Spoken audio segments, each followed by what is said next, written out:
ஒரு நாள் காலை நேரம் சூரியன் வெளிச்சமாக இருந்துச்சு. பறவைகள் கீச்சு கீச்சு அப்படின்னு பாடிக்கொண்டு இருந்துச்சு. அந்த நேரத்தில் முல்லா நசுருதீன் அப்படின்னு ஒரு நல்ல மனது கொண்ட மனிதர் தன் வீட்டுக்கு முன்னாடி நின்று கொண்டிருந்தார். அவருக்கு ஒரு சின்ன அமைதியான கழுதை இருந்துச்சு. அது முல்லாவுக்கு நல்ல நண்பர். இன்னைக்கு சந்தைக்கு போகலாம் அப்படின்னு முல்லா நினச்சாரு. காய்கறிகள் வாங்கிட்டு நண்பர்களையும் பார்த்துட்டு வரலான்னு ஆசைப்பட்டார் முல்லா.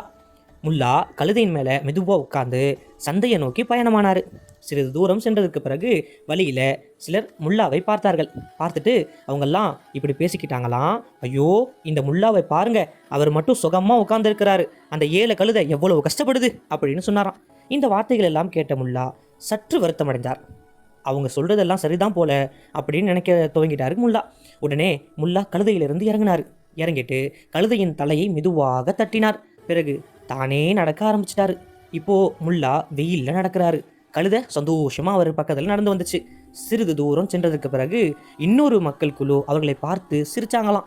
சிரிச்சுக்கிட்டு இப்படி சொன்னாங்களாம், இவனை பாரு, கழுதை இருக்க அதன் மேலே உட்காராம நடக்கிறான் பாரு, எவ்வளோ பெரிய முட்டாள் அப்படின்னு சொன்னதுக்கப்புறம் இந்த வார்த்தைகள் எல்லாம் கேட்ட முல்லா அப்படியே நின்றுட்டாராம். நின்றுட்டு தன் கழுதையை பார்த்தாரு. பிறகு தன்னையும் பார்த்தாரு.